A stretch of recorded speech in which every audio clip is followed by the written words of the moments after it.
નમસ્કાર વિદ્યાર્થી મિત્રો, મારું નામ છે અજય ચાવડા અને આપણે જોઈ રહ્યા છીએ ધોરણ 8નો વિષય ગણિત પ્રકરણ નંબર 2 એક ચલ સુરેખ સમીકરણનું સ્વાધ્યાય નંબર 2.2. આપણે પાછળના વિડીયો સ્વાધ્યાય 1.1 અને આના પાછળના વિડીયોમાં આપણે સ્વાધ્યાય 2.2નો પહેલો વિડીયો બનાવી દીધો છે, જેમાં 1 થી 3 એક્ઝામ્પલ આપણે સોલ્વ કરી દીધા છે. તેના પછીની હવે વાત કરીએ દાખલા નંબર 4, 5 અને 6ની વાત કરીએ. બરાબર, તો દાખલા નંબર 5 પરથી શરૂઆત 4 પરથી શરૂઆત કરીએ આપણે. તો અહીંયા તમે જોઈ શકો છો આપણી પાસે ચલવાળા પદ બંને છે, પણ બંને બાજુ શું છે, છેદમાં અંક આપ્યા છે, આપણે અંશમાં આપ્યા નથી. તો આને આપણે ગુણાકાર કરવો પડે. તો ગુણાકાર કરતી વખતે પહેલાં આપણે કૌંસનું ધ્યાનમાં રાખીશું અને આ 5 પહેલાં લખીશું જે ગુણાકારમાં ગયા છે. 5 કૌંસમાં x - 5 બરાબર આ 3 સામેની બાજુ ગયા. તો હવે શું થશે?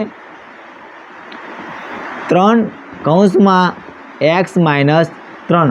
હવે આપણે લસા લીધો નથી, ખાલી એકબીજાને સામે સામે મોકલ્યા છે. બરાબર, અહીંયા ભાગાકારમાં હતા તો સામે મોકલ્યા ગુણાકારમાં, આ પણ ભાગાકારમાં હતા સામે મોકલ્યા ગુણાકારમાં. પણ ગુણાકાર બંને સાથે થશે, એક સંખ્યા સાથે ગુણાકાર થાય નહીં. તો ચલો શરૂઆત કરીએ. હવે આપણે ગુણાકાર કરીએ તો આનો ગુણાકાર પહેલાં આની સાથે કરીશું, પછી આનો ગુણાકાર આની સાથે.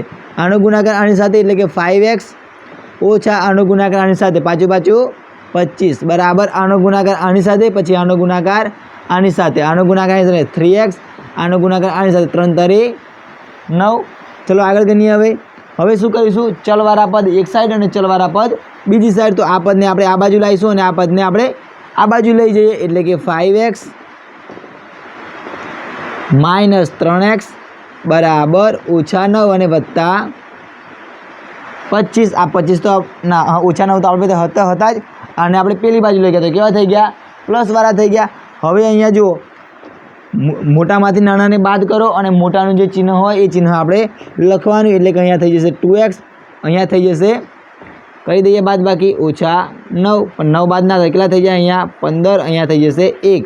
હવે 9 કાઢો તો કેટલા રહે? આપણી પાસે 6. હવે અહીંયા કેટલા રહે? 1. તો આપણી પાસે કેટલા રહી ગયા? 16. અહીંયા પાસે 2 આપણી પાસે શેમાં છે? ગુણાકારમાં. તો એને સામેની બાજુ મોકલી આપીએ, એટલે ક્યાં જશે? ભાગાકારમાં, એટલે કે 16 ભાગ્યા 2. 16 ભાગ્યા એટલે 2, એટલે કે 8 દુ 16, એટલે કે x બરાબર આપણને જવાબ મળી જાય 8. તો આપણું થઈ ગયું દાખલા નંબર 4નો જવાબ. આના પછી આપણે x બરાબર આમાં રકમ મોકલીને આનો જવાબ 0 લાવવાનો છે. તે આપણે સ્ટેપ કરતા નથી, તેના આગળ પર જઈએ છીએ. બરાબર, એ સ્ટેપ આપણે ફરીથી કરીશું. હવે દાખલા નંબર 5ની વાત કરીએ. તો દાખલા નંબર 5માં ચલવાળા પદ આપણી પાસે કેટલા છે? 3 છે. તેના પહેલાં આપણે શું કરીશું? આને આપણે છૂટા કરી દઈએ. શું કરી દઈએ? છૂટા. અને છૂટા ન કરવા હોય તો પણ આપણે આને આ રીતે ગણી શકીએ. બરાબર છે, આને આપણે એક પદ વિચાર કરવાનો, આને પણ આપણે એક પદ વિચાર કરીએ. બરાબર, હવે આનો ગુણાકાર અહીંયા અને આનો ગુણાકાર અહીંયા.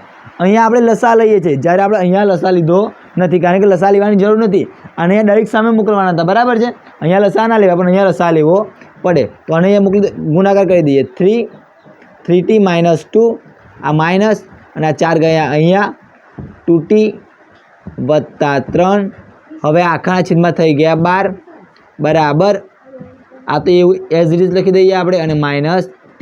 હવે આનું સાદુરૂપ આપણે આપી દઈએ, એટલે કે આનો ગુણાકાર કરી દઈએ. બરાબર, 3 તરી 9t -3 દુ 6, માઇનસ આનો ગુણાકાર અહીંયા 8t. હવે -4 અને +3, તો શું જવાબ આવે? -12 બરાબર છે.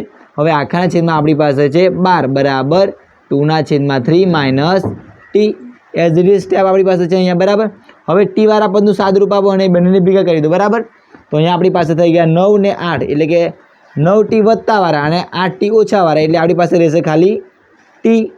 અને આ -6 અને -12, તો આપણી પાસે થઈ જાય -18 અને છેદમાં 12 બરાબર છે. અને શું થઈ જશે? 2/3 ઓછા t. હવે શું કરીશું? ચલવાળા પદ આ બાજુ, ચલ વગરના પદ સામેની બાજુ. અહીંયા t -18/12, અને આપણે આ બાજુ લઈ ગયા તો કેવા થઈ ગયા? t બરાબર 2/3. હવે આની નીચે કશું નથી, એકનો વિચાર કરી લઈએ આપણે.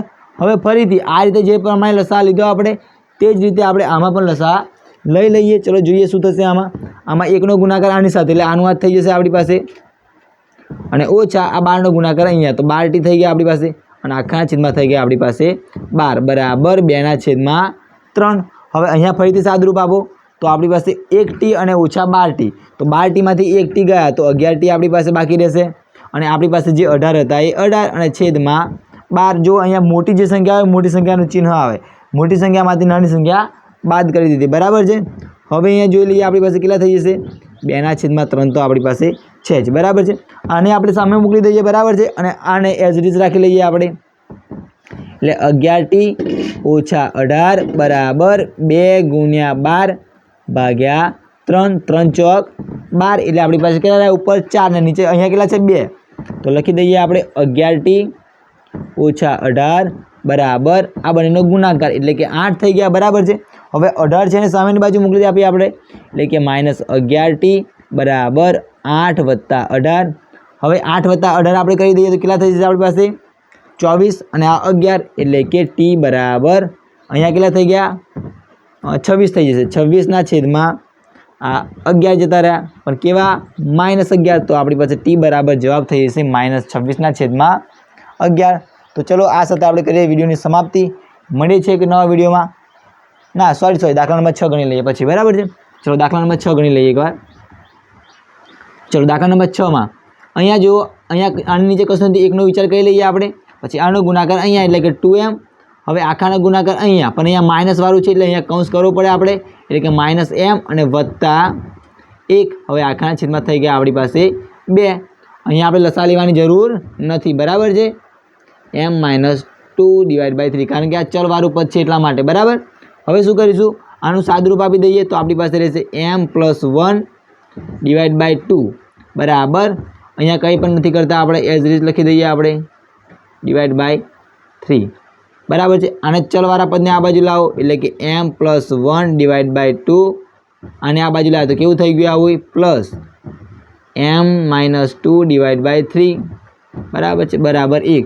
હવે દાખલા નંબર 4 જે રીતે ગણ્યો તે જ સ્ટેપ આવી ગયું છે, તો જોઈ લો. આનો ગુણાકાર અહીંયા કરો એટલે કે 3 કૌંસમાં m વત્તા 1 ભાગ્યા 2. હવે આનો ગુણાકાર અહીંયા તો 2, સોરી લસા લીધો આપણે, બરાબર, એટલે કે 2 કૌંસમાં m-2. હવે આખા છેદમાં બંનેનો ગુણાકાર એટલે કે 6 બરાબર 1, બરાબર છે. અહીંયા આપણે લસા લીધો એટલે આનો ગુણાકાર અહીંયા, આનો ગુણાકાર અહીંયા, તો છેદમાં બંનેનો ગુણાકાર.